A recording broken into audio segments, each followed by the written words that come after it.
Celles qui peuvent aller chercher le dossard jaune mathématiquement, eh bien pour elle ce serait possible. Elle a déjà remporté une course cette saison, l'individuelle de Kontiolahti. Anna Öberg va-t-elle rééditer cet exploit? Je vous propose de marquer une petite pause, mais c'est la seule de la course. Et ensuite, on vit ce sprint en intégralité sur la chaîne L'équipe. À tout de suite.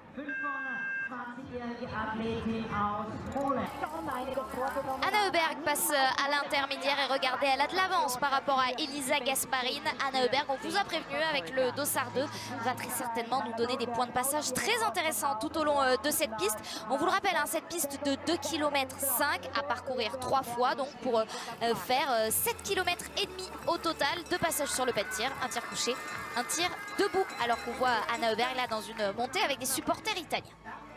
Dans la deuxième partie de piste, plutôt montante, on le sait, elle est en forme la semaine dernière avec des très bons temps de ski toute la semaine, donc il va falloir la surveiller de près sur ce sprint.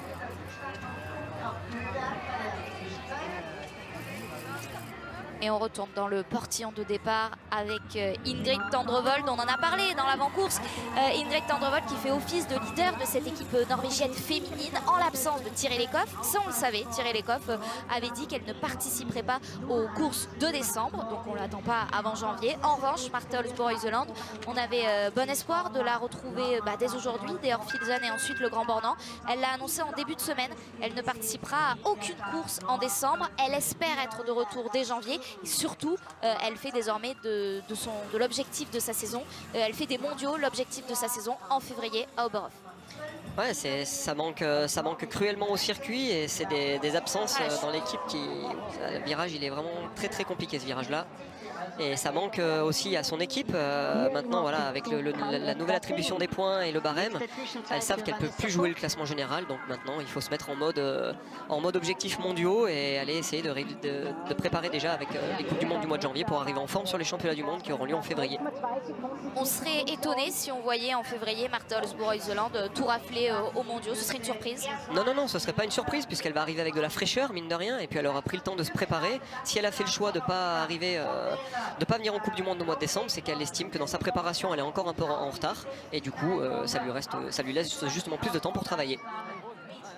On attend février donc pour revoir Marte Olsborg-Iseland, enfin pour la voir performante sur les mondiaux qui sont désormais son objectif. On espère quand même la voir dès janvier pour cette prépa justement aux mondiaux et pour retrouver celle qui a remporté le classement général la saison dernière. Alors l'arrivée sur ce pas de tir des deux premières biathlètes, la saison dernière sur le sprint, la victoire s'était jouée à 10 sur 10. Elisa Gasparine donne la tendance tout de suite. Pourtant, on nous a dit que ce pas de tir pouvait être piégeux. La preuve, la première balle d'Anna Öberg est dehors. L'arrivée au pas de tir est difficile. Les athlètes ne voient pas le pas de tir et les fanions. Ce sera une tour de pénalité pour Anna Öberg. Donc les biathlètes ont vraiment les informations au dernier moment quand ils sortent du tunnel avec une petite montée. Donc au niveau cardio, les athlètes sont assez hauts. Il faut arriver à rassembler tous les facteurs pour récupérer le plus vite possible et dégainer la première balle dans le mille. Anna Öberg qui ajoute donc 150 mètres à sa course aux 7,5 km déjà existants à parcourir. Avec cette erreur, donc Anna Öberg qui ne pourra pas espérer mieux que le 9 sur 10 aujourd'hui. Logiquement, elle ressort donc derrière Elisa Gasparine, le premier dossard qui, elle, a réalisé le plein.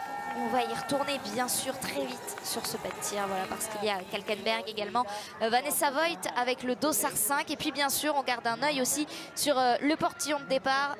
Dans 1 minute maintenant, ce sera Julia Simon qui partira.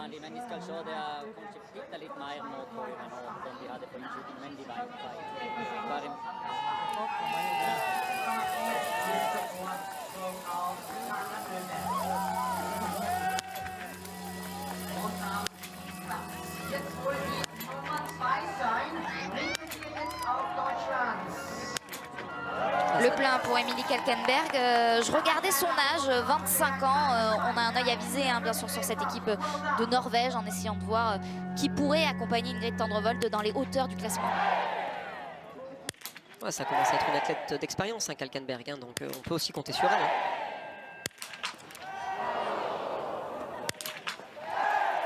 Eh bien, il nous avait manqué ces cris de supporters pour accompagner les tirs des biathlètes. On les a bien entendus, les Allemands. Et il y en a un qu'on reconnaît également derrière sa jumelle, c'est Monsieur Marte Holzbourg-Heuseland, si je ne m'abuse. Maman, elle n'est pas là, mais papa, lui, il est là. Qui est devenu le nouveau coach des Allemandes depuis le printemps dernier. Lui qui coachait l'équipe B de Norvège a fait le choix au printemps de prendre la direction de l'Allemagne. Et il notera donc que Vanessa Voigt est allée sur la note pénalité. Regardez Lou Jean Monod qui prend le départ, on vous l'a dit, Lou Jean Monod qui part 30 secondes derrière Julia Simon. Nos deux premières françaises sont donc actuellement sur cette piste. Markéta Davidová, regardez, en bas de votre écran, tous les voyants sont au vert. Elle a de l'avance sur Elisa Gasparin. On se réfère à celle qui est sortie en tête de ce premier tir pour vous montrer les écarts. Vous l'aurez compris, si Markéta Davidová réalise le plein, elle ressortirait donc en première position. Et c'est ce qu'elle va réussir à faire. La Tchèque prend les devants après ce premier tir. Attention à Markéta Davidová parce qu'elle sait ce que c'est gagner en Coupe du Monde. Elle a déjà gagné. Elle a des qualités sur les skis. C'est une bonne tireuse. Donc là, elle attaque sa course idéalement. Anna Heuberg, elle, avec son dossard 2, elle est en train de passer aux intermédiaires. Après ce premier tir, déjà une erreur pour Anna Heuberg, qui est actuellement dans son deuxième tour. La petite sœur qui est partie aussi dans le bon tempo. À 1 seconde de sa sœur. Elle est dans l'allure. Elle nous l'a montré la semaine dernière, quasiment le meilleur temps de ski sur toutes les courses. Est-ce qu'il faut s'attendre sur les courses de ce week-end à Orfilsen que ces temps de ski, que ces écarts en tout cas soient lissés, puisqu'on l'a beaucoup répété notamment la semaine dernière, oui, à basse altitude, les Scandinaves sont vraiment très forts. Est-ce qu'on peut s'attendre à ce que ce soit moins le cas ou non? Une Elvira Heuberg chez les femmes, un Johannes Bö chez les hommes devrait quand même continuer à être largement devant. Faut pas rêver, je pense que les top athlètes seront toujours là au rendez-vous. Après, je pense qu'il y aura certainement moins d'écart et en tout cas des très bons athlètes qui seront aussi capables de réduire le timing en temps de ski et de jouer aussi à leur tour les premiers rôles.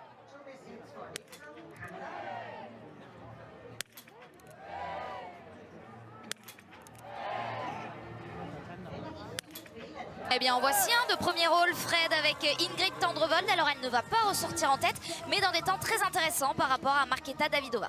Ouais, un très bon temps, elle est en confiance. La semaine dernière, elle a réalisé un podium, 2 podiums, parce qu'elle a été là aussi dans le relais. Donc, elle est en confiance, elle fait le job, elle ressort avec le plein à la bagarre. 3e à 11 secondes de la tête, donc elle est dans sa course. Je pense que ça doit quand même lui manquer. On sait qu'elle s'entend très très bien avec Thierry Lecoff, donc ça doit lui manquer. Il doit y avoir aussi un vide pour elle dans l'équipe. Il y a 1 minute, Dorothée Avirard a pris le départ et vous l'avez vu avec son dossard 26, son dossard jaune distinctif. Lisa Vitodi qui n'a toujours pas quitté le top 4 en individuel depuis le début de la saison. 3e de la première course, 2e sur le sprint, 4e de la poursuite. La voici au départ donc de sa 4e course depuis le début de la saison pour conserver ce dossard jaune. Elle a 25 points d'avance sur sa dauphine qui est française, Julia Simon. Pour Idalienne, ça pourrait coûter cher, 3 fautes d'entrée parce qu'on a vu certaines favorites ont répondu présent dès le premier tir. 3 fautes c'est compliqué sur un sprint. Et je guettais là pendant ce temps l'intermédiaire parce que je voulais le profil de la piste plutôt descendant. Je voulais voir un petit peu le topo de Julia et Julia est très bien partie. 4e à 2 secondes d'Anna Heuberg. Donc Julia est dans sa course.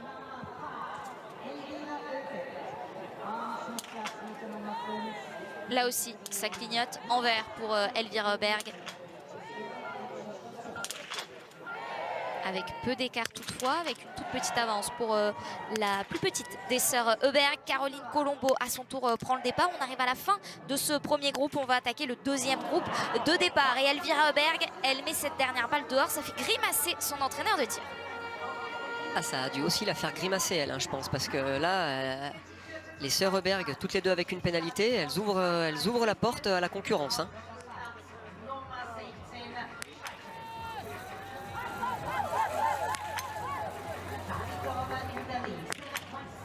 On aurait pu attendre le premier 10 sur 10 avec Elisa Gasparin qui a réalisé le plein sur son coucher. Ce ne sera pas le cas, ça fera 9. 9 sur 10, c'est également le score que peut espérer aller chercher Anna Heuberg, puisqu'elle s'est déjà trompée une fois sur le premier tir.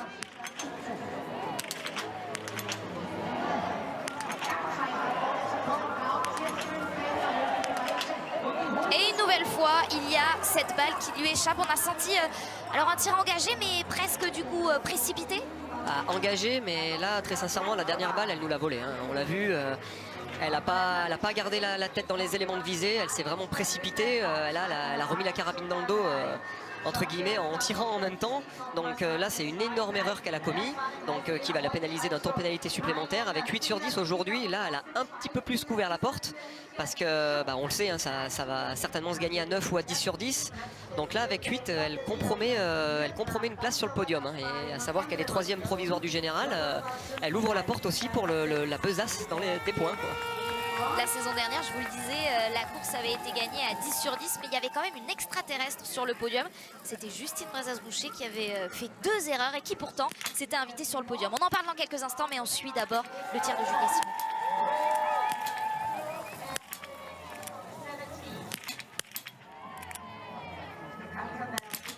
Quelle attitude de Julia Simon. Ils sont loin, ces problèmes sur le coucher. Ouais, c'est énorme. Là franchement, moi de la voir faire ça... toute la semaine dernière, elle confirme la couchée, elle a passé un cap, c'est une évidence, elle est relâchée. On sent qu'elle a vraiment envie d'aller au combat et sur les skis, on la voit, là, elle en remet tout de suite. On en parlait, hein, c'est peut-être l'année de Julia. En tout cas, elle est bien partie. Julia Simon, elle est ressortie dans la même seconde que Markéta Davidová. Vous l'avez vu après ce premier tir. Markéta Davidová qui va revenir très bientôt sur ce pas de tir. Actuellement, on est avec Kalkenberg qui a le dossard 4, me semble-t-il. Vanessa Voigt avec le 5 est également actuellement sur le pas de tir. Et bien voilà, 2 fois 5 sur 5 pour les Françaises. Julia Simon il y a quelques instants et Lou Jean Monod maintenant, vous avez pu le suivre en double fenêtre. On va suivre la sortie de Lou. Et bien elle ressort à 15 secondes de Markéta Davidová. Un super début de course pour Lou aussi également, à 15 secondes de la tête. Elle est à la bagarre, on connaît son niveau de tir, donc maintenant il faut tenir le cap sur les skis, écraser fort ses skis sur une neige glissante et qui va avoir tendance à lustrer. Donc voilà, tenir ses skis, penser à sa technique, faire les choses proprement pour rester au contact. Allez, on parle de ce contact des Françaises par rapport à Markéta Davidová, justement, que l'on voit à l'image, qui est ressortie en tête du premier tir. C'est déjà le deuxième tir pour la Tchèque. Et elle a bien fait de se reprendre pour mettre cette dernière balle au fond. Et ça fera donc 9 sur 10. Et bien pour l'instant, c'est le meilleur score hein, après ces 2 tirs. C'est le score également d'Elisa Gasparine et d'Emilie Kalkenberg. Je regardais un petit peu le timing. La Caro Colombo qui est partie fort aussi. 6e à 4 secondes de la tête.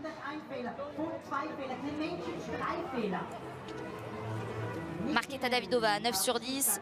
Elle va toutefois ressortir devant, assez logiquement, devant Anna Öberg, puisque la Suédoise, elle, est à 8 sur 10 après 2 erreurs. Alors, est-ce que 9 sur 10, ça va être le score de la gagne aujourd'hui? On espère que ce sera 10 sur 10 et qu'il sera pour une Julia Simon, tiens, au pif, la gagne avec le tir parfait. C'est ce qu'on va suivre dans les prochaines secondes, les prochaines minutes. Le 3e tir, tour déjà pour Anna Öberg, qui est en train d'en terminer. Et allez, on rebascule sur ce pas de tir avec Dorothée Avireur qui commence très bien. Et dans moins d'1 minute maintenant, on attend le dossard jaune de Lisa Vitozzi. Elles sont parties avec 2 dossards.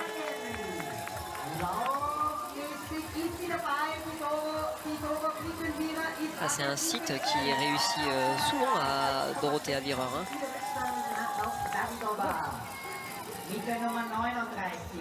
Est-ce que ça va être le cas aujourd'hui?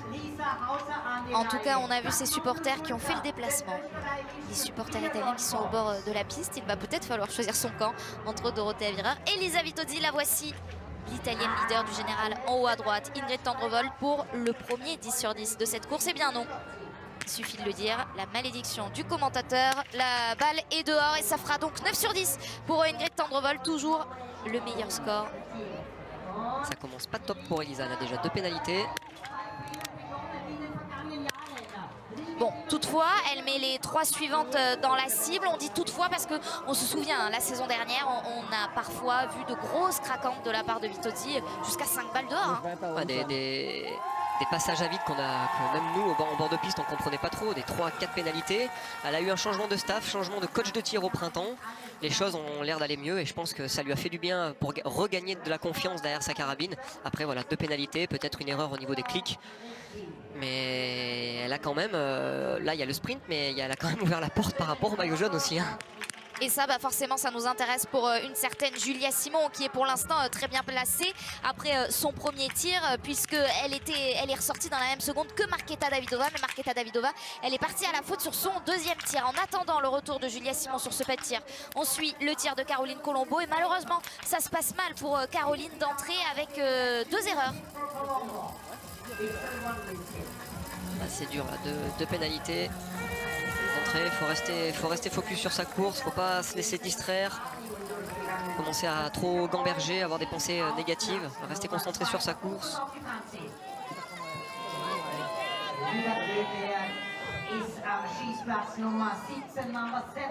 Allez, Elvira Berg pour le 9 sur 10 également. Elvira Berg, elle a le dossard 15. Julia Simon, elle a le dossard 19. On entend beaucoup de bruit sur ce pas de tir et vous avez deviné les supporters allemands il y a quelques instants. C'était sans doute ce bruit pour accompagner le tir de Franziska Preiss qui fait son retour sur la Coupe du Monde après ne pas avoir participé à l'étape de Kontiolahti. Franziska Preiss a fait le plein. Une nouvelle erreur en revanche pour Elvira Berg. Plus que jamais, il y a de la place pour Julia Simon. Ah, il y a de la place, je suis assez surpris de voir arriver les athlètes debout. Là, je trouve qu'au niveau de la ventilation, ça ventile pas plus que ça. Quand on sait que les athlètes réintègrent un petit peu l'altitude cette semaine, cette arrivée au pas de tir un petit peu difficile.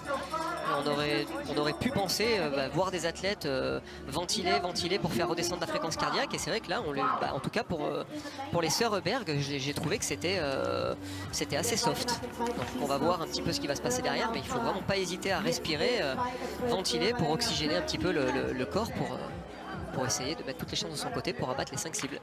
Piégé par l'altitude ou pas, on aura peut-être leur retour dans quelques instants au micro de Tanguy Queiroz et Pierre Escar, nos envoyés spéciaux bien sûr au plus proche de l'équipe de France notamment. Elvira Berg est donc ressortie avec son 8 sur 10 en 3e position. Et bien non, en 4e position, ça vient de reculer puisque le premier 10 sur 10 est là. C'est Lotli qui a réalisé le premier 10 sur 10 de cette course. La Belge est ressortie 2e à 15 secondes de Marketa Davidova. Elle est complètement passée hors des radars de la réalisation, qui a préféré se concentrer sur Denise Herrmann qui ressort dans des temps très intéressants. Denise Herrmann à moins de 5 secondes. Ah. Le retour de Julia Simon.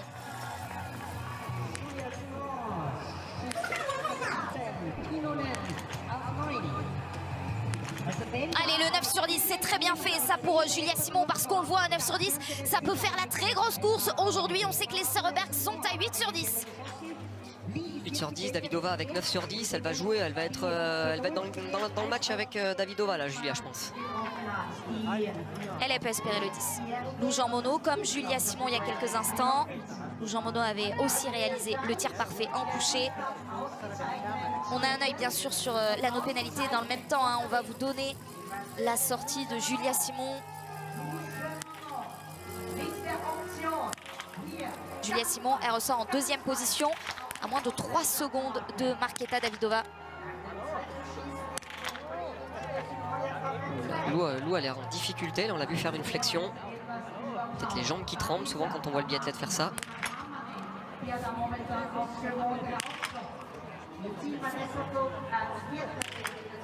Elle est dans le dur là.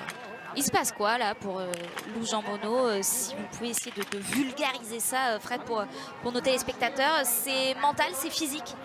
Là, j'ai l'impression que c'est plus physique. On voit certainement les jambes qui tremblent. Elle a fait des flexions. Le fait de recontracter les muscles peut aider à centraliser ça et à plus trembler pendant quelques secondes. Mais ça dure vraiment pas longtemps. Il faut en profiter tout de suite pour lâcher les cartouches. Parce qu'on l'a vu, elle s'en sort avec au final seulement une pénalité. Alors que ça aurait pu être la catastrophe. Quand on voit ce cas de figure-là, on peut repartir du pas de tir avec 4 pénalités. Donc le point positif, c'est ce 4 sur 5. Le point négatif, c'est plus d'1 minute passée sur le pas de tir. Ouais, c'est plus d'une minute sur le pas de tir, ça lui ressemble pas déjà. Et ouais, c'est peut-être que physiquement, elle était dans une difficulté et c'est ce qui a fait qu'elle a dû se reprendre à plusieurs reprises. On appelle ça la grebole en biathlon, où les jambes qui tremblent parce qu'on n'arrive pas à se ressaisir. Et après, souvent, l'athlète, il peut avoir des pensées parasites ou des pensées négatives. Et ça, c'est la hantise du biathlète parce qu'on pense pas à la manière et on est complètement sorti de son tir. Donc, elle a quand même réussi à faire un 4 sur 5. On a vu Marketa Davidova dans l'air d'arriver pour l'instant, temps de référence, mais elle est à 9 sur 10. Marketa Davidova, attention, si Dorothea Virer est à 10 sur 10. Et non, une nouvelle fois cette erreur, donc ce 9 sur 10 qui pour l'instant est le meilleur score. Enfin non, il y a Lotli, je vous en ai parlé, la Belge qui est ressortie 3e, mais peut-être qu'à 9 sur 10, une fille peut lui passer devant. C'est le cas pour l'instant de Marketa Davidova et de Julia Simon qui après le deuxième tir sont devant la Belge seule pour l'instant. Non, elles sont deux à 10 sur 10. Il y a également Joanne Reed, l'américaine, avec un sans faute. Elle est ressortie 8e du deuxième tir. Alors, on a vu un tir sacrément engagé de la part de Dorothée Avireur.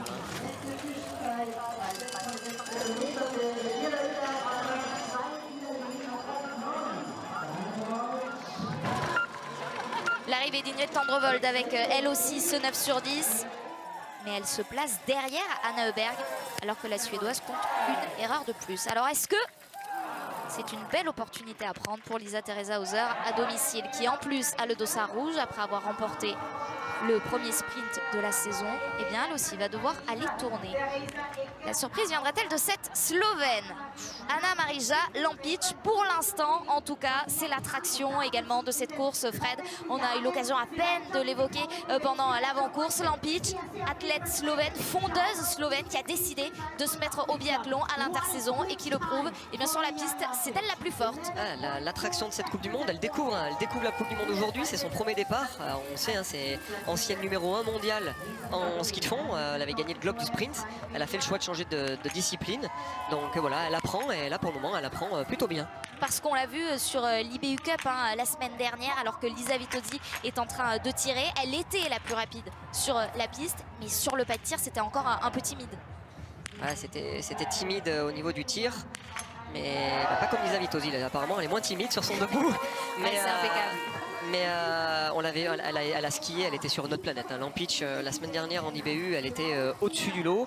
Les sélectionneurs slovènes lui ont fait confiance, l'ont sélectionné cette semaine pour qu'elle découvre la Coupe du Monde. Donc je trouve que c'est un super challenge et on va voir un petit peu ce qu'elle est capable de faire. Et impatient de voir ce qu'elle va réussir à faire sur son tir debout surtout, parce que c'est une nouveauté pour elle, le plein couché. Eh bien, on le verra dans quelques instants. Pour l'instant, c'est en train de s'animer dans cette course. Vous le voyez avec l'arrivée d'Elvira Öberg, 14 secondes derrière Marketa Davidova. C'est toujours la Tchèque pour l'instant qui tient le temps de référence de cette course. On attend l'arrivée de Julia Simon, l'arrivée de Dorothée Avireur également. On suit le tir de Franziska Preuss de retour. On vous le disait, de retour aux affaires. Parfaite sur le tir couché. Ça se passe mal sur le tir debout. Et on a vu également des erreurs pour Caroline Colombo. De partout, on vous avait prévenu, on va également vous donner la sortie de Lisa Vitozzi. On a vu son tir il y a quelques instants, elle est ressortie 12e, 8 sur 10 donc pour Lisa Vitozzi. Et la fille qui est à 10 sur 10, c'est elle, la Belge Lotli, dont je vous parle depuis le début de la course. Lotli qui vient chercher un top 5, mais seulement 15 filles ont pour le moment passé la ligne d'arrivée. Davidova qui skie vite aujourd'hui, Julia qui était passée à 7 secondes au 6 km.1, qui lui avait repris 2 secondes au 6 km.6, donc à l'endroit le plus haut de la piste, puisqu'elle passait à 5 secondes. Donc on connaît les qualités de finisseuse de Julia, on peut espérer, on a envie en tout cas d'espérer qu'elle franchisse la ligne devant Davidova. Denise Herrmann qui elle aussi peut réussir le 10 sur 10. Et pourrait ressortir dans ce cas-là en tête.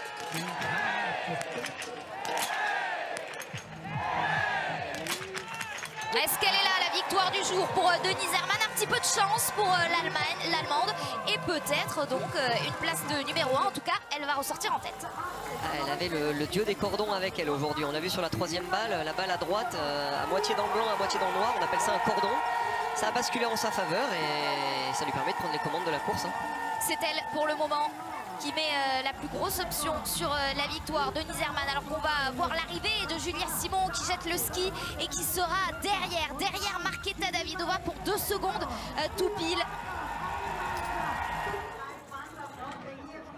Alors qu'une autre Française est à l'image, c'est sur le pas de tir cette fois, Anaïs Chevalier-Boucher qui a fait le choix de partir dans le groupe numéro 2. Anaïs Chevalier-Boucher qui a donc un dossard plus élevé, le 48, et qui va devoir aller sur l'anneau de pénalité.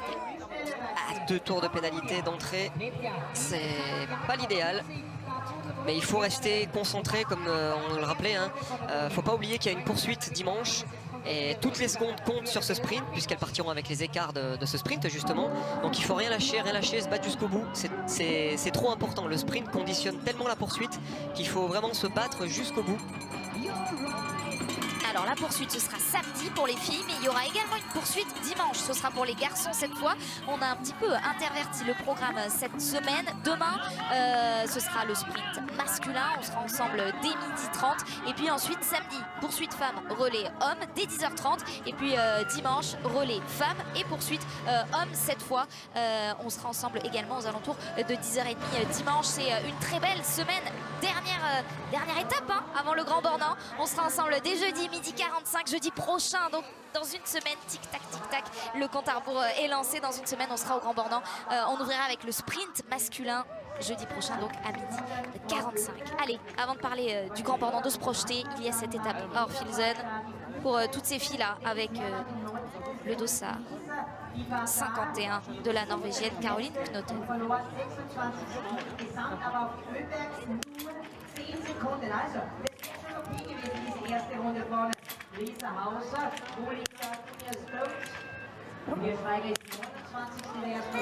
Et qui s'en sort bien d'entrée, mais vous voyez elle a du retard sur les skis par rapport notamment à la Slovène Lampic. Lampic qui est vraiment stratosphérique encore aujourd'hui. Là, on l'a vu recreuser, reprendre du temps sur Davidova.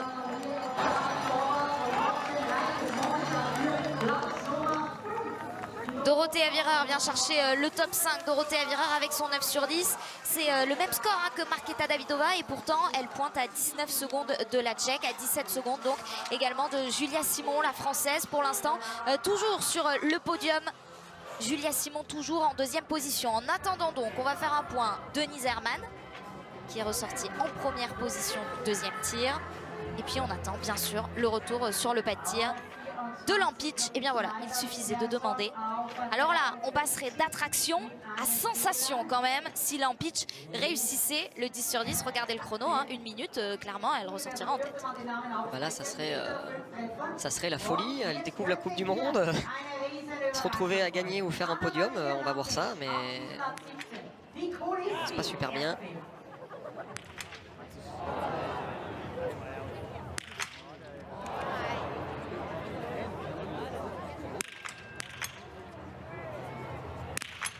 Trois tours à parcourir donc pour Lampic. C'est une logique qui est respectée finalement. Fred, elle est en état de... Elle est en train d'apprendre. C'est un cursus d'apprentissage normal ou non? Vous êtes étonné? Non, non, c'est quand même un cursus d'apprentissage normal. Elle est même, son apprentissage, il est quand même en accéléré. Elle se retrouve quand même en Coupe du Monde. Elle a commencé le biathlon il y a 7 mois. Même si elle avait des énormes qualités physiquement. Et c'est un plein rapide en plus pour Lisa Theresa Hauser. Alors regardez, ça ne fait pas la différence sur la piste, mais attention quand même à ce dernier tour, car on vous le rappelle, Julia Simon est pour l'instant toujours sur le podium, mais on se méfie des filles qui pourraient lui passer devant. Pour l'instant, à la sortie du pas de tir, Lisa Theresa Hauser est derrière la Française, 5e à la sortie du pas de tir. Lisa Vitodi, 8 sur 10, elle qui s'est bien rattrapée finalement après ses erreurs du premier tir. Ça fait un top 10 pour l'instant pour Lisa Vitodi, 9e provisoire, mais elle pourrait reculer, notamment donc avec Lisa Theresa Hauser qui va arriver, avec Denise Herrmann également, alors qu'on retrouve voilà Lampic dont on était en train de parler, Fred, en train de faire ses 3 tours. Ouais, on parlait de son apprentissage qui est quand même en accéléré. 3 pénalités sur le debout, voilà, le debout ça bouge, elle a encore des bases à travailler, des fondamentaux à travailler également. Donc voilà, elle est là pour apprendre, même si c'est une athlète qui a de l'expérience, mais en tout cas au niveau du tir il lui en manque. Donc notamment au niveau de la stabilité, c'est pour ça qu'on l'a vu fauter à 3 reprises sur le debout, parce que bah, voilà, le debout il y a beaucoup de mental, mais il y a aussi de la technique et il faut de la stabilité. Et quand ça bouge trop, malheureusement ça va pas dans la cible. Bon quand même, hein, on l'a vu ressorti 12e après le deuxième tir. Attention, elle peut grappiller encore un petit peu de temps. Ce serait clairement assez fou de la voir apparaître dans ce top 15 dès sa première course en Coupe du Monde. Et elle pourrait faire mieux qu'un top 15. On l'a dit tout à l'heure, elle a mis une grosse option sur la victoire. Et bien elle consolide cette option. Denise Herrmann-Wick, regardez, quasiment 20 secondes d'avance pour l'Allemande qui pourrait remporter la première course ici à Orfilsen. Denise Herrmann avec un 10 sur 10 et 18 secondes d'avance sur Markéta Davidova sur la ligne d'arrivée. Super course d'Hermann, une piste qui doit, un profil de piste qui lui convient parfaitement aussi, hein, des grosses qualités musculaires, une neige qui va avoir tendance à lustrer, donc il faut vraiment tenir beaucoup les skis. Les skis auront tendance à chasser, donc il faut vraiment écraser ses skis et presser fort. Et avec ses qualités, ça lui convient très bien. Donc on va voir un petit peu l'avancement de la piste et l'état de la piste notamment, mais c'est vrai qu'il y a peut-être des coups à faire sur la fin de course si la neige lustre, mais il faudra vraiment penser à bien utiliser ses jambes. Denise Hermann-Wick qui a passé la ligne d'arrivée en tête, forcément vous l'aurez compris, ça fait reculer Julia Simon qui est désormais sur ce fameux, expression consacrée du siège éjectable, en 3e position. Mais quand même, j'ai une bonne nouvelle à vous donner. Si Julia Simon reste 3e et Lisa Vitozzi est 10e ou plus loin, eh bien c'est la Française qui sera en jaune samedi sur la poursuite. Mais est-ce que ça va tenir? Cette course est loin d'être terminée. Regardez là, Anna Magnusson qui réalise un bon tir. Alors c'est Merkushina qu'on suit pour l'instant, l'Ukrainienne, qui va ressortir aux alentours de cette 18e place.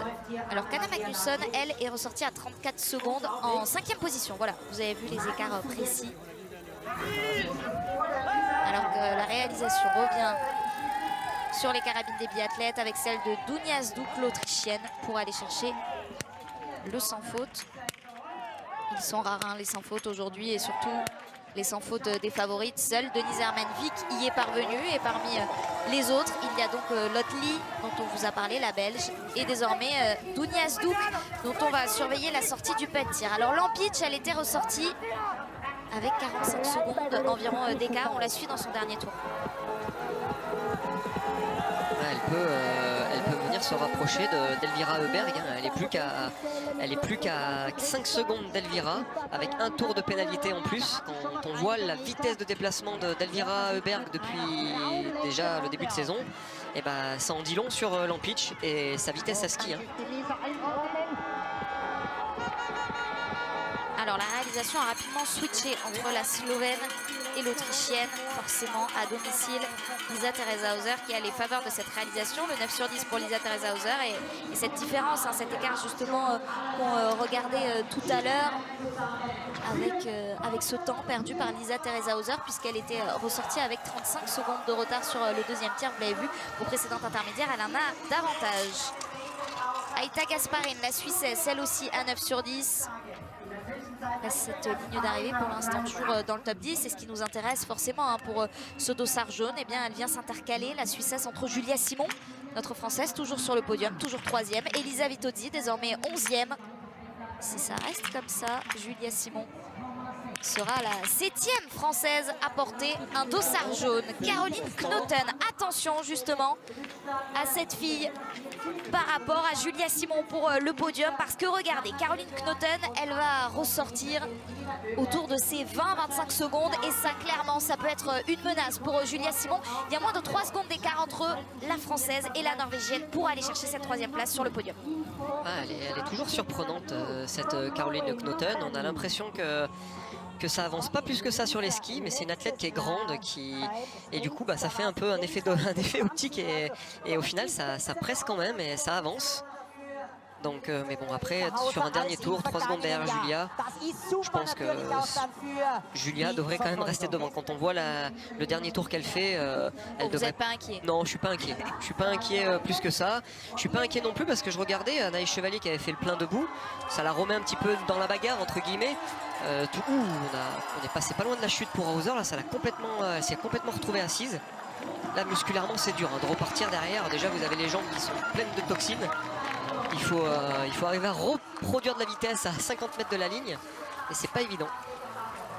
Lisa Theresa-Hauser donc qui vient chercher cette 7e place provisoire. Attention, regardez Lampitch là avec là aussi une inquiétude pour le podium pour Julia Simon, mais elle laisse Julia Simon tranquille. Il y avait 15 secondes d'écart quand même entre la Française et la Slovène. On voit une menace partout, mais on s'est peut-être emballé un petit peu. En revanche, elle est en train de poser Eh bien, de poser les bases, d'envoyer un message très très fort.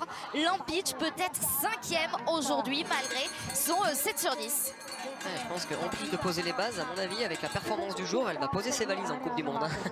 Parce que là, quand on regarde la course qu'elle est en train de faire, elle est quand même 5e provisoire d'un sprint avec 3 pénalités à 35 secondes de la tête. Je pense que pour voir ça, il faut revenir un paquet d'années en arrière.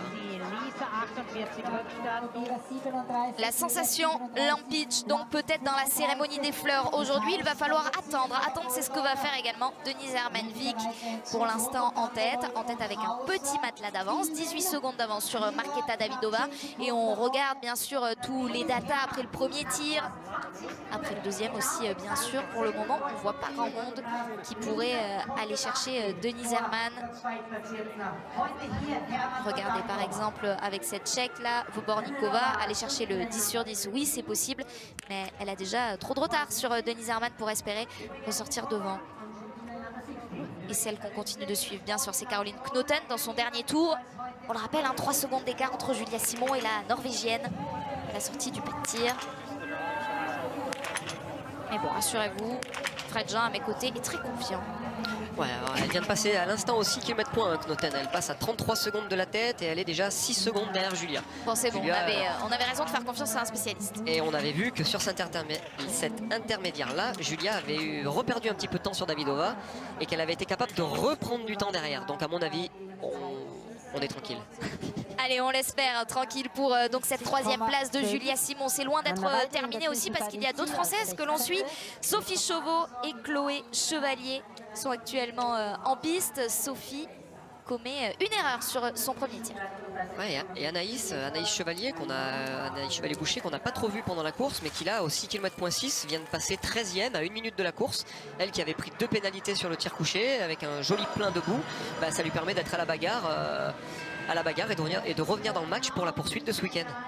Et c'est intéressant forcément pour nous, également pour le suspense, de voir ces faibles écarts. Regardez là par exemple entre Magnusson et Hauser, une poignée de secondes. Anna Magnusson qui vient chercher cette 8e place provisoire. La voici, Knoten, dont on se méfiait pour la 3e place de Julia Simon et qui passe toujours bien derrière la Française. Du coup elle a 12 secondes derrière. Alors on voit les écarts, il y a Denise Hermann qui a fait le trou et derrière c'est serré, hein. C'est un petit peu le biathlon d'aujourd'hui, c'est que les biathlètes n'ont pas le droit à la moindre erreur. Là on voit Anaïs dans ce virage, il est mauvais ce virage, hein. Souvent il est glacé, on voit il y a de l'ombre juste avant de plonger dans les tunnels. Capable de tenir bien les skis, repatiner, garder la vitesse, ça c'est le plus important sur cette portion là. Les biathlètes arrivent avec un maximum de vitesse, ils temporisent pour le virage, derrière ils se retrouvent à l'amorce de la dernière ligne droite où là il faut produire un max de vitesse. On la voit, Anaïs, elle presse, elle pousse sur ses skis. Allez chercher ce top 15 pour Anaïs Chevalier-Boucher, ce sera absolument idéal pour la course du jour bien sûr, mais également pour bien se placer pour la poursuite. Vous nous disiez tout à l'heure, Fred, 13e au dernier intermédiaire, et bien elle a réussi à la tenir cette 13e place, et donc moins de 1 minute de retard sur la tête pour Anaïs Chevalier-Boucher malgré ces 2 erreurs. Ah non, c'est bien. Là où elle a fait une belle course, c'est qu'elle a pris 2 pénalités couchées et elle s'est pas dispersée, elle est restée dans sa course concentrée pour aller chercher un plein debout. Et parce qu'on le sait, il y a la poursuite ce week-end, il faut rester à la bagarre. Anaïs Chevalier-Boucher, 2e française donc sur cette ligne d'arrivée. La première tricolore, c'est toujours Julia Simon et elle est en direct avec vous, Tanguy Kérois et Pierre Esquer. Oui, Julia, ça tient pour l'instant pour le podium. 2 petites secondes derrière Marketa Davidova. Qu'est-ce que c'est la 2e place? Elle est où? Elles sont où ces 2 petites secondes là? Un peu partout, je crois qu'on peut les voir un petit peu partout. Non, voilà, j'ai fait avec mes armes du moment. J'étais vraiment pas au mieux. C'est des sensations plutôt correctes, mais j'ai du mal à en remettre. J'ai les jambes qui étaient tétanisées. Je pense qu'aujourd'hui, on prend un bon cours de ski par Anna-Maria Lampic qui vraiment nous met vraiment cher, mais ça me fout le smile parce qu'en vrai c'est une fille, elle est tout le temps tellement joyeuse, tellement sympa que c'est bien, ça nous montre que là le niveau va encore rehausser d'un cran et on n'a plus le droit à l'erreur, on est obligé de mettre les balles. Donc aujourd'hui j'ai fait avec ma forme, il y a 2 secondes de Marketa qui sort une très grosse course et on sait très bien qu'il ne faut jamais l'enterrer, on l'a pas trop vu à Contio, mais on sait très bien qu'elle est là qu'elle est là, qu'elle est régulière, qu'elle est ici et que dès qu'elle met les balles et qu'elle a le temps de ski qui est plutôt bon, elle fait mal. Donc voilà, aujourd'hui Denise aussi était intouchable. Donc j'espère que ça va tenir pour le podium et sinon ça sera les fleurs. Ce qui est hyper positif, c'est qu'en faisant pas la course pleine, en faisant des petites erreurs, en n'étant peut-être pas la plus forte à ski, vous arrivez quand même à aller chercher au moins une cérémonie des fleurs, sans doute le podium. Ouais, bah c'est ça aussi, c'était l'objectif de mon hiver, c'est de pouvoir, même quand je suis pas très bien, pouvoir être présente, pouvoir rivaliser. C'est pas possible, il y a Martin Fourcade et Quentin l'année dernière qui l'ont fait, mais pas possible d'être tout le temps là, tout le temps présente, d'être tout le temps sur le podium et d'être tout le temps au top. Moi je fais encore un petit peu l'ascenseur en termes de sensations, voilà. Je crois qu'il faut aussi savoir ne pas s'écouter et se faire mal, et aujourd'hui c'est ce que j'ai essayé de faire, et je sens vraiment qu'il en manquait de trouver du rythme, d'en remettre c'est des moments où j'ai l'impression de m'endormir un petit peu, et ça va venir, mais voilà, aujourd'hui avec un tir plutôt correct et une course appliquée, j'arrive quand même à faire une bonne course, donc je suis contente.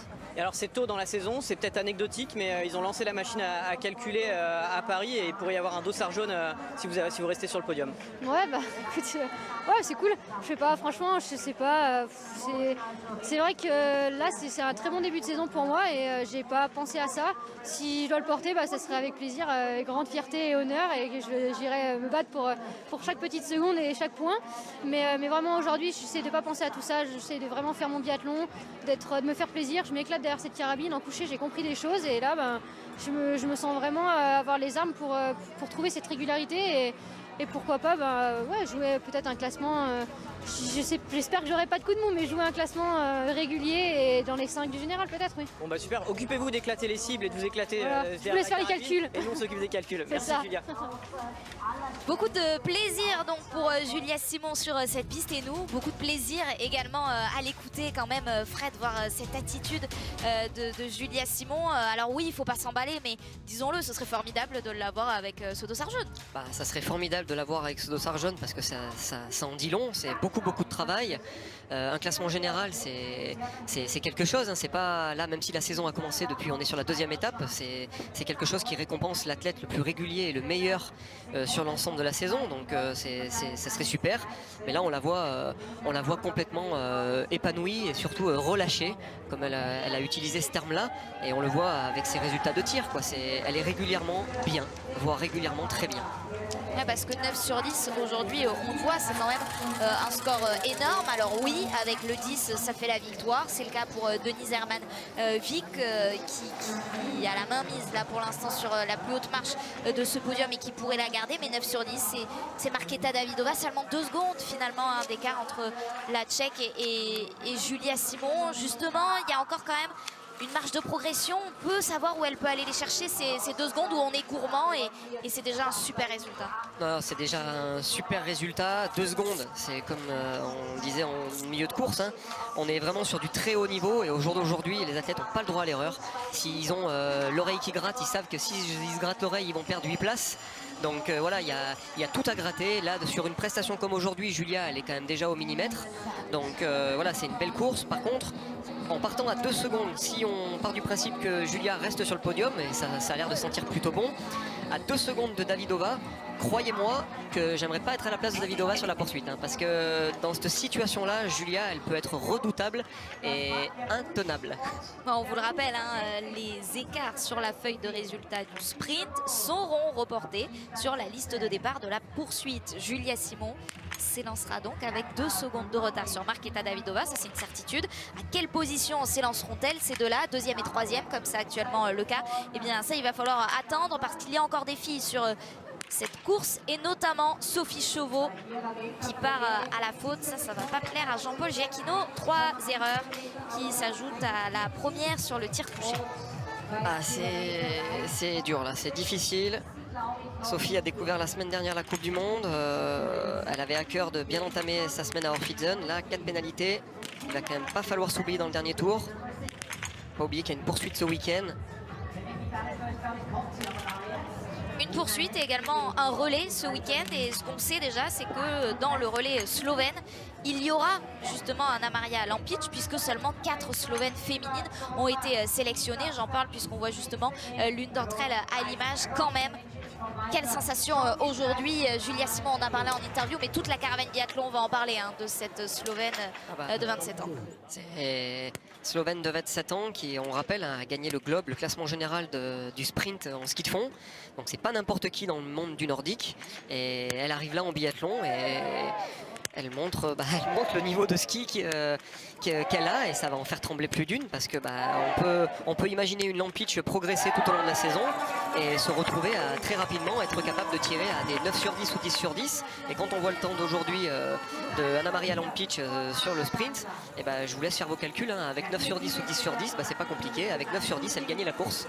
Non mais non, on fait que les calculs qui nous arrangent. Ouais. Moi, il m'arrange bien vos calculs aussi.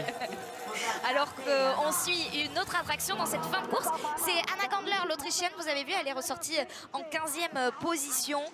Anna Gandler qui a 21 ans dispute sa toute première Coupe du Monde. On vous parlait d'elle dans l'avant-course. C'est elle qui jonglait, hein, c'est ça, la preuve pour l'instant. Ça porte ses fruits, 5 sur 5 après le premier tir. Elle avait plutôt bien marché la semaine dernière en IBU Cup. C'est ce qui lui a valu la confiance des sélectionneurs autrichiens et de découvrir la Coupe du Monde à la maison, si on peut dire comme ça. Et c'est super, c'est une jeune athlète et qui a du potentiel, donc c'est comme dans tout, pour progresser, pour apprendre, il faut monter sur le niveau du dessus pour voir un petit peu l'allure qu'il faut avoir et voir ce qu'il faut être capable de faire et de voir un petit peu face à la concurrence, quoi.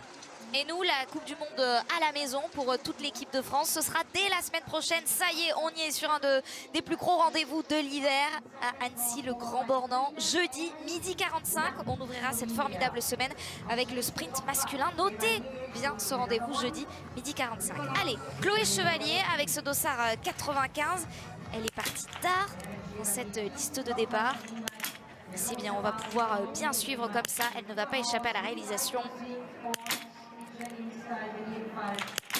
Et donc on a pu admirer ce tir qui lui permet de repartir tout de suite sur la piste sans passer par la note pénalité. Et quel tir, hein, vous avez vu les impacts, hein, 5 balles dans le 10, donc propre. Donc ça lui permet de ressortir 4e à 15 secondes. On voit là le soleil commence à se cacher, la piste va lustrer, ça risque de peut-être s'accélérer. Donc si Chloé arrive à bien tenir ses skis et être solide sur ses appuis, et j'ai envie de dire si elle était là, la surprise du jour. Parce qu'on est d'accord, une piste qui lustre, nous on a juste envie de se dire bon voilà, ça accélère, elle part avec un avantage sur les autres. Mais attention, ça peut aussi, c'est plus dur à skier. Ah ouais, on voit, vous le verrez à l'écran, une piste qui lustre, ça fait comme un effet miroir avec l'humidité, et donc ça a tendance à accélérer ça peut accélérer la piste, mais c'est vrai qu'au niveau des appuis, il faut vraiment avoir des appuis francs, être solide musculairement sur les skis, parce que justement on peut, vu que c'est presque de la glace, les skis, les appuis c'est fuyant, donc on peut perdre énormément d'énergie, en tout cas sur un style de neige comme ça, et c'est pour ça que des fois il y a des athlètes qui veulent tenter un coup, partir derrière, parce qu'ils savent qu'au niveau des données météo ça peut lustrer, mais derrière il faut anticiper. Il faut savoir que dans sa manière de skier, il va falloir skier certainement un peu plus à l'économie pour être capable d'en remettre sur un dernier tour. On voit de bonnes biathlètes dans cette fin de start list. Vous avez vu, on disait la semaine dernière que le biathlon était une affaire de fratrie. Oleksandra Merkushina, 17 ans à peine, petite sœur de la Merkushina que l'on connaît bien, l'Ukrainienne. Et bien 10 sur 10 pour son entrée dans la Coupe du Monde. On a également vu un très beau 10 sur 10 pour Komola qui ressort dans le top 15. Nous, on va bien sûr s'intéresser à Chloé Chevalier dans quelques instants qui va revenir sur le pas de tir. Mais on a un petit peu de temps, alors je vous propose d'écouter une autre Française qui s'est arrêtée au micro de Tanguy et Pierre, c'est Caroline Colombo. Caro, c'est le grand écart par rapport à ce qu'on a vu dimanche, avec 2 erreurs forcément. Dès le premier coucher, ça vous sort de la course, c'est compliqué après de continuer à enclencher. Ouais, belle élongation là des déducteurs parce que clairement c'est pas beau. Il en fallait une, mais j'espère qu'il n'y en aura qu'une en tout cas de la saison. Je suis surprise, je me fais surprendre sur le coucher et après j'arrive pas à me remettre dedans sur mon debout. C'est un apprentissage on va dire, j'espère pouvoir prendre la poursuite pour pouvoir vite rectifier ça et puis vite me remettre dedans parce qu'il faut pas traîner, il faut pas rester sur une mauvaise performance comme ça. Et puis on verra, mais en tout cas, faut vite passer à autre chose. Ouais, ça, c'est sûr. Merci Caro. Prendre la poursuite pour Caroline Colombo, on la connaît, la condition, la sélection, il faut figurer parmi les 60 premières du sprint pour l'instant. Elle sera dedans, Caroline Colombo en 42e position sur cette ligne d'arrivée. Ouais, 42e provisoire, mais j'ai envie de souligner un petit peu ça aussi, sa prestation sur les skis. Là, pour le moment, au niveau de son temps de ski, Caro, elle est 5e temps de ski à 47 secondes de l'Ampitch. C'est la plus rapide des Françaises aujourd'hui sur les skis. Donc voilà, elle a travaillé, ça paye. Malheureusement, 4 pénalités, ça pour le coup, tout le monde le sait, ça paye pas. Donc voilà, il y a quand même des bonnes choses à tirer de ce sprint par rapport à son temps de ski. Et il faut, on espère qu'elle sera au départ de la poursuite. Bon, 42e, ça devrait quand même tenir pour qu'elle puisse s'exprimer pleinement sur, justement sur cette poursuite.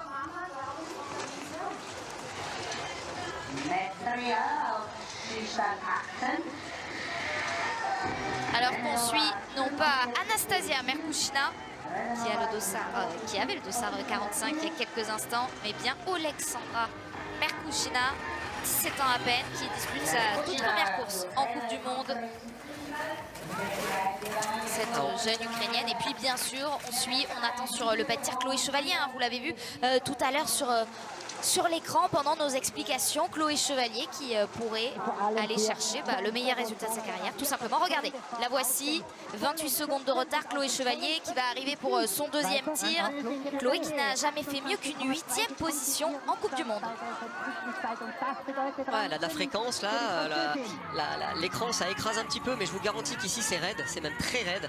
Donc il faut être capable de mettre de la fréquence pour garder justement de la vitesse au sommet, faire une belle relance avant de plonger justement vers les tunnels. Mais elle avait l'air encore, d'avoir encore du jus, la Chloé. Hein. Il me semble qu'on a deviné Stéphane Boutiot en train de parler à Chloé Chevalier. Qu'est-ce qu'on lui dit à ce moment-là? On lui parle uniquement des écarts du physique ou on lui parle également du tir qui arrive, parce qu'on sait c'est là que ça peut poser des problèmes à Chloé Chevalier, alors qu'on va suivre pendant que vous nous répondez, Fred, le tir d'Anna Gandler. Ouais, là il lui a pas donné d'infos de tir, je pense. Hein. Il lui a certainement donné le temps, les écarts. 28 secondes de la tête, à 2 secondes du podium. Continue de faire le job, accroche-toi. Certainement des conseils techniques aussi, comme je racontais, là, le fait de mettre de la fréquence, garder la vitesse. Donc c'est des petites choses comme ça qui permettent à l'athlète de garder la tête hors de l'eau et de ne pas commencer à justement à pêcher, à avoir la technique à ski qui se dégrade. Donc je pense que c'est plus ça, il est plus allé là-dedans, dans des conseils techniques et bien sûr le chrono pour que l'athlète soit toujours situé un petit peu dans la course. Et voilà, elle le sait, 28 secondes de la tête, à 8 secondes de Davidova qui est deuxième, 2 secondes d'Hermann. Elle joue dans la cour des grandes, donc en allant chercher un plein debout, elle pourrait clairement jouer le podium. Hein. Et on lui souhaite à Chloé Chevalier un destin différent que celui d'Anna Gandler. Malheureusement, la jeune Autrichienne de 21 ans à peine pour sa toute première course en Coupe du Monde repart pour un deuxième tour sur cet anneau de pénalité. Les 2 dernières balles étaient dehors. Anna Gandler qui va peut-être se mettre dans les 40 premiers. Alors vous savez, les 60 premiers pour disputer la poursuite. Et puis les 40 premiers pour aller chercher des points en Coupe du Monde. Marquer des points en Coupe du Monde dès sa première participation. Eh bien, on le lui souhaite à cette Autrichienne de 21 ans. Mais on passe de l'Autrichienne de 21 ans tout de suite à une Française. Elle a l'air déterminée. Là. De 27 ans. Elle a envie. Hein.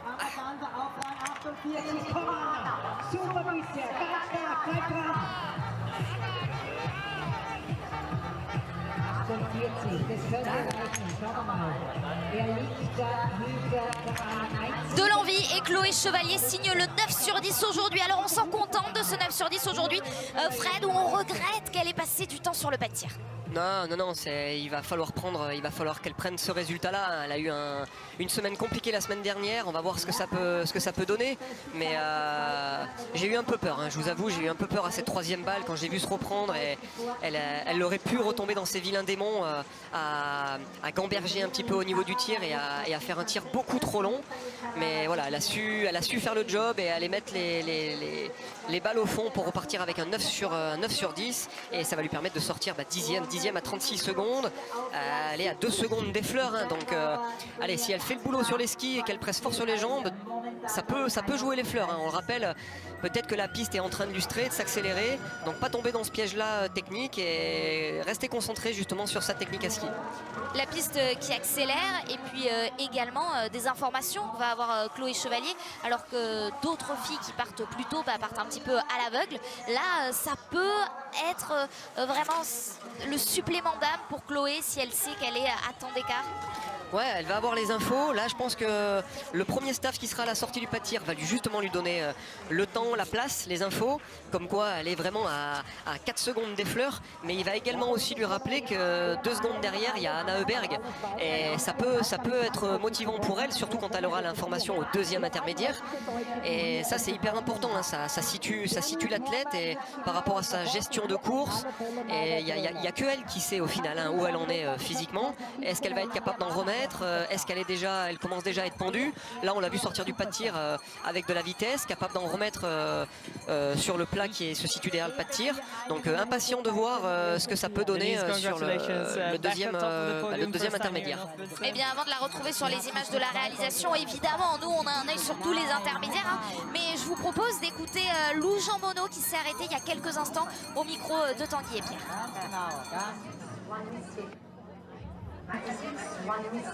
Avec Lou, pour l'instant dans le top 30, racontez-nous ce tir debout. Qu'est-ce qui s'est passé? Il y avait trop de toxines dans les jambes? Je me suis mise à trembler comme si j'avais la gagne à portée de main, alors que c'était pas vraiment le cas.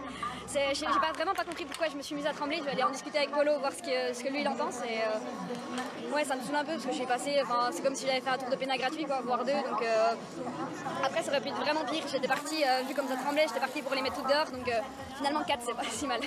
Mais c'est plus dans la tête que dans les jambes que ça tremble? Complètement, ouais. Dans la tête. Ça arrive. Merci.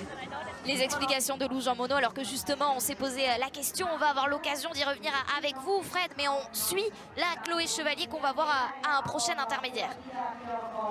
Ouais, elle arrive à l'intermédiaire dans 10 secondes et promis après j'ai un truc à dire. Mais profitez peut-être des 10 secondes pour parler de Lou Jean Monod. Elle y est là, regardez. Alors là, elle a plutôt bien passé le virage, elle a tout de suite doublé la concurrente pour pas être gênée dans la montée. Elle passe à l'intermédiaire, 10e à 42 secondes. Et toujours ce top 10, donc elle arrive à tenir Chloé Chevalier. Ah, c'est dur, c'est cruel le biathlon. Elle est 10e à 42 secondes, elle est à 10 secondes de la 4e.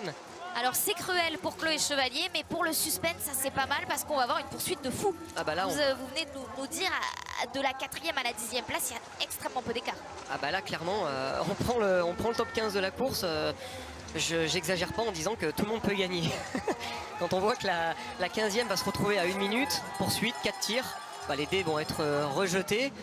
Donc ouais, on va avoir droit à un magnifique spectacle, c'est une évidence. Et je vous avais dit, j'avais un truc à dire, c'était sûr, promis. Je reviens sur le petit passage de ce que nous a raconté Lou. Peut-être qu'elle a aussi également pensé aux résultats. Elle le sait, la semaine dernière, il y avait 7 Françaises en Coupe du Monde. Il y a Paula qui est redescendue en IBU Cup. Donc là, il y a un petit peu des places. On sait que ça se passe plutôt bien en IBU Cup pour certaines Françaises. Donc voilà, il y a peut-être aussi, ça va peut-être tourner aussi. Donc c'est possible que des biathlètes commencent un petit peu à penser aux résultats parce qu'elles ont envie de bien faire. Elles ont envie de rester en Coupe du Monde, continuer leur apprentissage en Coupe du Monde. Et ça peut être aussi une des raisons. Parce que très sincèrement, je l'ai rarement vu être dans cette situation-là, Lou. Hein. On pense à nos destins individuels dans ces moments-là et également au collectif, au relais. On sait qu'il y en aura un cette semaine. Lou en a disputé un la semaine dernière. Ces places du relais, on le sait aussi, elles sont chères. C'est dans un coin de la tête de toutes ces filles. Les places du relais sont chères hein, parce que là, on a 6 Françaises au départ, mais dans le relais, on n'en met que 4. Donc souvent, c'est pris sur les résultats du début de semaine. On aligne les meilleurs athlètes du moment. Et tout le monde a envie d'y participer. Donc la semaine dernière, les résultats de Lou lui ont permis de justement participer à son premier relais. C'est le choix stratégique, je trouve qu'il a été super parce que de la faire lancer, si j'avais été encore coach, c'est ce que j'aurais fait. Et donc c'est super. Donc c'est bien. Non mais elle découvre le grand bain, on connaît ses qualités de tir, elle est capable de tirer vite, bien, c'est une lâche rien, elle aurait pu rester au contact. Bon malheureusement ça s'est pas passé comme prévu, mais c'était son premier relais en Coupe du Monde. Donc il y a un moment, c'est comme tout, il y a une première, il faut apprendre les choses. Et au final ça lui servira pour son deuxième relais en carrière, c'est une évidence. Un relais, une poursuite donc pour ce week-end absolument exceptionnel qu'on vous propose sur la chaîne L'équipe parce qu'il y a du biathlon dès demain. D'ailleurs on sera de retour pour le biathlon aux alentours de 12h30. Mais demain, avant le biathlon, il y a quoi? Il y a du ski cross à Val Thorens. C'est samedi et dimanche. Il y a quoi avant le biathlon? Il y a du ski alpin. On sera notamment à Val d'Isère. C'est un week-end exceptionnel qu'on vous propose avec plus de 16 heures de ski tout au long du week-end. Et des Français qui vont performer à coup sûr, comme Chloé Chevalier est en train de le faire. On le rappelle, le top 10 Allez, dans Chloé. le viseur de la Française. Avec le faut pousser jusqu'au bout, là c'est un top 10 à la clé. Et ce sera juste derrière. Une 11e place pour Chloé Chevalier, mais quand même une course satisfaisante. Et puis on le dit avec une poursuite qui va suivre. Fred, 11e place, elle peut clairement grappiller des places dès la poursuite. Hein. 11e à 47 secondes, j'ai envie de dire c'est open bar. Hein. C'est open bar pour le top, top 17, 17-18 premières à 1 minute. 1 minute sur une poursuite, tout est faisable. On connaît l'arrivée au Pâtir d'Orfitzen qui est difficile, donc il ne faudra pas se faire piéger. Mais en tout cas, voilà, on aura en tout cas des Françaises qui vont jouer devant, puisqu'on en aura 3 dans les 16. Donc malheureusement, ça sera pas le cas de Sophie, mais on aura droit à une belle bagarre. Parmi ces 3 Françaises, il y a donc Julia Simon qui va partager le podium avec la fille que vous voyez à l'image, Denise Hermann-Wick, grande gagnante du jour. Et dans ce top 16, il y a donc également Anaïs Chevalier-Boucher, la grande sœur de Chloé Chevalier. Il y a quelques secondes, écoutez-la avec Tanguy et Pierre. Anaïs, il y a un peu de lecture de votre course quand on regarde les analytics. On se dit, tiens, la forme elle commence à revenir bien. Vous avez le 6e temps de ski. Et puis on se dit, c'est quand même dommage cette double faute que vous détestez, vous faites sur le premier tir. J'ai l'impression de faire un copier-coller du sprint de la semaine dernière, de haut couché. C'était super dur debout. Je me suis vraiment accrochée pour au moins avoir un truc de positif dans la journée. Après, oui, le ski il est là, mais je le sais déjà depuis la semaine dernière. C'est super, ça commence à devenir frustrant là parce que j'ai clairement les skis pour jouer bien mieux que ça et voilà, à 2 balles c'est trop. Mais bon. Donc on se répète aussi, mais ça vous place quand même correctement pour la poursuite où il y aura 4 tirs et donc de quoi s'amuser et remonter des places. Oui, après c'est sûr que je reste dans ce... J'essaie de rester dans l'état d'esprit, de prendre du plaisir, de me faire plaisir en course. Mais quand même là, ça commence à faire beaucoup. Je suis un peu déçue. Autant la semaine dernière, je prenais avec philosophie, mais là, c'est dommage. J'arrive pas à concrétiser, c'est un peu frustrant. Mais voilà, de toute façon c'est fait, je vais pas revenir dessus. Et on a un jour de off demain pour penser à autre chose et se remettre dans la course samedi. Il y a une analyse technique de ces 2 erreurs. Je sais pas, non, elle n'est pas technique, parce que technique, les bases, je les ai, c'est juste que je fais pas des super réglages couchés en ce moment et du coup, j'ai pas la totale confiance quand j'arrive sur le pas de tir et voilà, c'est des choses qui sont un peu dures à contrer en course en fait. Moi j'aime bien quand tout est réglé comme sur du papier à musique et puis là il y a un petit grain de sable, il faut juste s'adapter et c'est vrai que sur mon coucher quand il y a le petit grain de sable je sors un peu de mon tir et c'est ça qui m'empêche d'être totalement libérée derrière la cara et voilà, après c'est un problème entre ma tête et moi encore une fois, mais voilà, à régler quoi. Merci. Merci.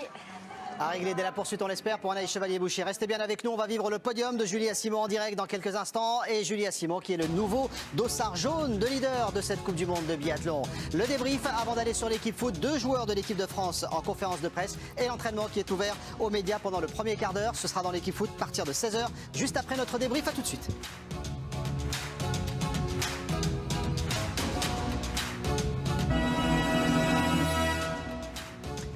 Encore un grand jour pour le biathlon français et pour Julia Simon. Le podium sur le sprint aux femmes à Orfielsen et le dossard jaune de leader pour Julia Simon. C'est la 7e française à décrocher ce Graal. On va l'accompagner sur le podium dans quelques instants. Un grand jour pour le biathlon français, un jour important pour le football français. J-2 avant France-Angleterre, quart de finale de la Coupe du Monde. La conférence de presse avec 2 joueurs de notre équipe de France en direct de Doha dans quelques instants. L'entraînement ouvert aux médias pendant le premier quart d'heure, c'est dans l'équipe foot à partir de 16h. Ça nous emmènera jusqu'à l'équipe de Grec, puis l'équipe du soir, première partie.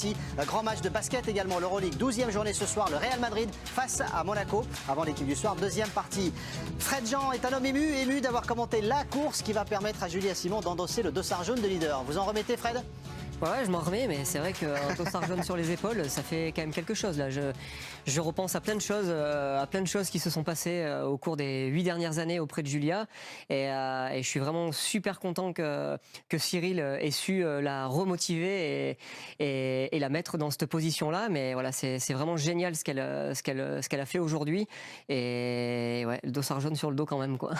Cyril Burdet qui vous a succédé à la tête de l'équipe de France féminine. Vincent Defrane, lui, il est champion olympique. Pas de dossard jaune pour vous en carrière, Vincent?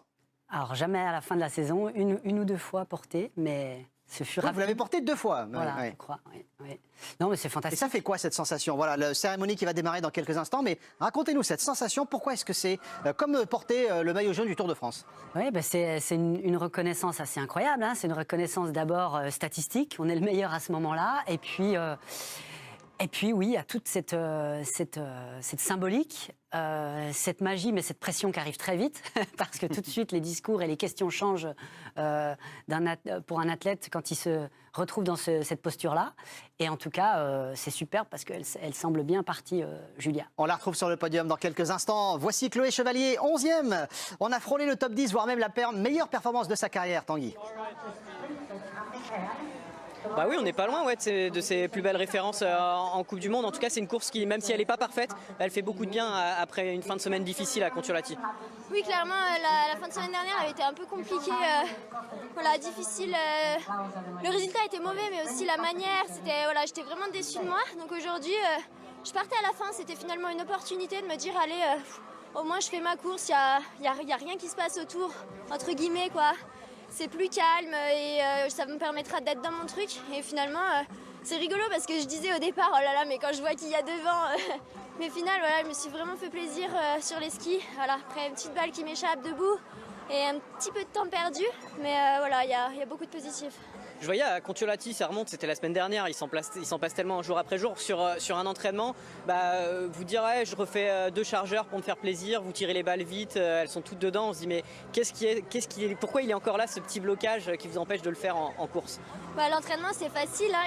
Il y a rien, il n'y a pas d'enjeu, il n'y a rien qui compte. Donc oui, je suis capable de faire des tirs hyper rapides, de m'amuser derrière la cara. Et malheureusement, j'ai encore manque d'audace pour le faire en compétition. Je sais que j'en suis capable, mais voilà, c'est l'enjeu qui me bloque encore un peu. Après, voilà, je trouve quand même que j'ai fait des gros progrès, hein, parce que les tirs à 45 secondes, j'en fais de moins en moins. Et voilà, le but, c'est de réussir à faire ce que je fais à l'entraînement, mais je sens que voilà, cet hiver, je pense que je vais y arriver. Il faut juste que ça se lance et ça va faire. Julia qui monte encore sur le podium, ça fait du bien à toute l'équipe, l'esprit est plus léger quand ça se passe bien le soir à l'hôtel. Et puis surtout, je ne sais pas si je vous l'apprends pas, mais elle va prendre le dossard jaune de leader de la Coupe du Monde. Je m'en doutais, non, vraiment, ça c'est trop bien pour l'équipe d'avoir le maillot jaune chez nous, franchement. Ça fait hyper plaisir. Là, Julia, elle montre qu'elle est vraiment solide sur ce début de saison en tir, je trouve, surtout, parce que sur les skis, on savait ses capacités.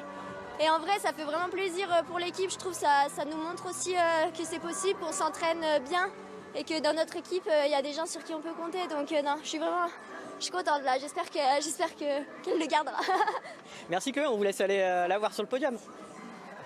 Voilà, on est comme Chloé là, après le dossard jaune de leader du classement général de Julia Simon. On espère qu'elle va le garder longtemps, mais c'est vrai que c'est une démonstration aujourd'hui encore des progrès de Julia Simon. Vincent, ce dossard jaune qu'elle va donc porter dès la poursuite ce week-end. Vincent, c'est magique de vivre ce moment-là. Ah oui, c'est magique de voir ce début de saison et surtout ce moment-là, première fois pour Julia, d'avoir ce dossard jaune. Elle a confirmé, en tout cas c'était moi ce que j'avais envie de regarder dans la course, qui allait confirmer. Julia l'a fait, et de belle manière, et c'est bien je trouve, elle confirme en faisant un 9 sur 10, donc on pourrait faire la fine bouche et se dire bon, il y a une petite balle qui échappe, mais c'est finalement bien parce qu'on ne va pas attendre de qui que ce soit, et donc non plus de Julia, de faire tout le temps sans faute. C'est pas possible d'être tout le temps à sans faute. On ne peut pas être à 100% de réussite sur une saison de biathlon. Sur une semaine, pourquoi pas. Mais l'idée de la perfection, c'est d'aller la rechercher, c'est pas de l'exiger. Et pourquoi je parle de ça, c'est que je trouve que sa petite faute, sa petite balle qui lui échappe, c'est ce qu'elle peut se permettre de temps en temps. Alors de temps en temps, une balle, par-ci, par-là, mais c'est sûrement en étant dans cet état d'esprit de se dire... Éventuellement, grâce à ma vitesse à ski, je peux me permettre une petite erreur de temps en temps. Par contre, dès qu'il y a l'erreur, on remet un tour de vis direct. Il ne faut pas que ça dérive. Mais je pense que c'est en étant aussi dans cet état d'esprit que le mental de Julia peut se stabiliser sur une saison, sur l'entier d'une saison. Voilà, de pouvoir se dire de temps en temps, il peut y avoir une petite erreur. C'est peut-être aussi ce qui lui permettra de temps en temps de se remettre en question et de prendre un petit peu plus de recul et d'analyser la performance qu'elle vient de faire. Là, aujourd'hui, 3e. La semaine dernière, elle est partie quand même de Contiolahti avec une gagne dans les jambes. Donc, mais il y a quand même une remise en question, changement de site. Là, elle fait 3e avec 9 sur 10. Elle va quand même se dire, j'ai fait 9 sur 10, j'ai pas fait 10 sur 10. Donc, il y a cette petite erreur, mais qui va, à mon avis, lui permettre de rester éveillé, on va dire. C'est le coach qui parle. Saoud, même les erreurs de Julia, il les trouve belles. C'est dingue, hein. C'est ça, on est amoureux de Julia Simon aujourd'hui avec ce dossard jaune qu'elle va porter. On attend la cérémonie qui va débuter dans quelques instants maintenant pour vivre ce moment si fort avec elle. Et on la retrouvera avec Tanguy juste après pour nous donner son impression après ce dossard jaune. Est-ce que c'est Caroline Colombo qui est en train de débriefer avec le nouveau coach de cette équipe, Cyril Burdet? Toujours son téléphone à la main. Cyril, il adore montrer des choses très rapidement avec son téléphone. Il doit lui montrer les données, certainement lui montrer son temps de ski au premier tour, deuxième tour, troisième tour, temps total de ski. Aujourd'hui, Caro, 5e temps de ski de la course.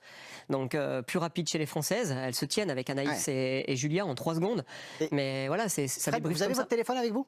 Là, je suis plus au bord de la piste, donc j'ai pris la tablette. On pourrait faire une expérience en direct puisqu'il a son téléphone, Cyril. Vous lui envoyez un message et on voit sa réaction en direct. La cérémonie qui va débuter, tout ça va nous emmener jusqu'à 16h à l'équipe foot. 2 joueurs de l'équipe de France en conférence de presse, J-2 en France-Angleterre pour le quart de finale de la Coupe du Monde. Anne-Sophie, on va se délecter de ce podium. Un très beau podium avec Denise Herrmann et Marketa Davidova qui vont accompagner donc Julia Simon sur ce podium. Le 2e podium de sa saison pour Julia après sa victoire sur la poursuite. La semaine dernière, on l'a laissée sur un podium sur la plus haute marche. C'était sur la poursuite dimanche et on la retrouve dès jeudi à nouveau sur la boîte. Julia Simon, 3e. Et je suis désolée, on ne va pas lui donner le jaune tout de suite, mais Saoud, elle le récupérera sur la prochaine course, mais on la retrouvera donc avec ce dossard jaune sur la poursuite. Ce sera samedi. Ça vaut victoire, un dossard jaune. Hein? Oui. Une belle récompense, ouais. Julia Simon.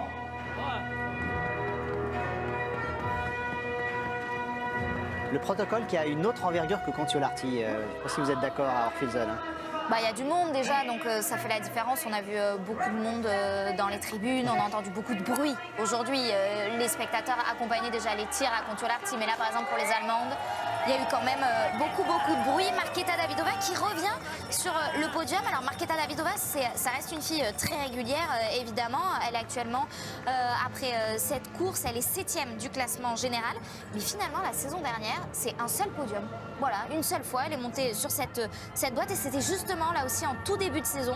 Alors, elle a vraiment fait des bonnes courses depuis le début de la Coupe du Monde, de la reprise. 7e de l'Indiv, 7e de la poursuite aussi. Mais là, ça y est, elle retrouve enfin les fleurs et surtout le podium avec Julia Simon et avec ce grand sourire de l'Allemande Denise Herrmann qui signe la 10e victoire de sa carrière.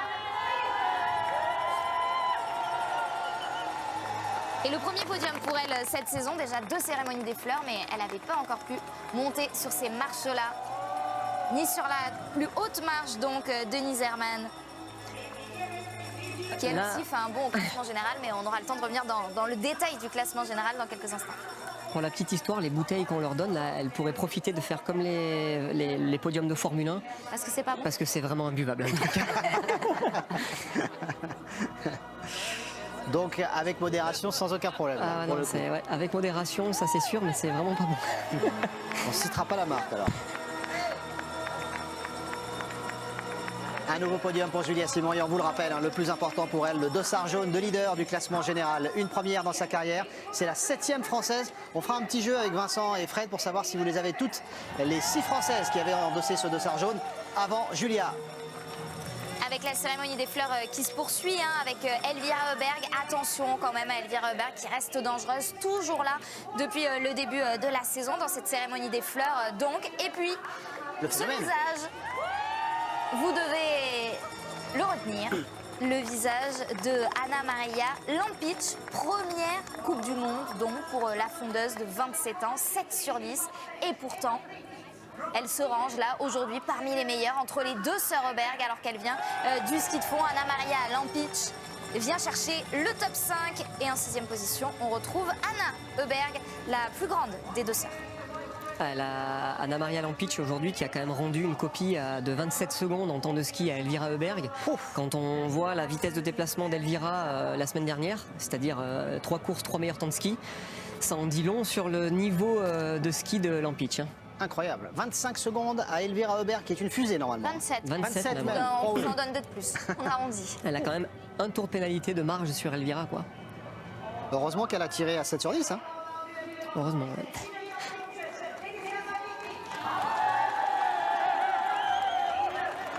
Le premier podium de la semaine avec la victoire de Denise Herrmann et donc la 3e place de Julia Simon qu'on va retrouver au micro de Tanguy dans quelques instants, on l'espère, pour avoir sa première réaction après ce dossard jaune de leader. On le disait, c'est un moment historique pour le biathlon français, c'est si rare, c'est la 7e seulement dans l'histoire à endosser ce maillot jaune de leader qui fabrique tant d'émotions et tant de légendes dans le biathlon. Alors elles sont donc 6 avant.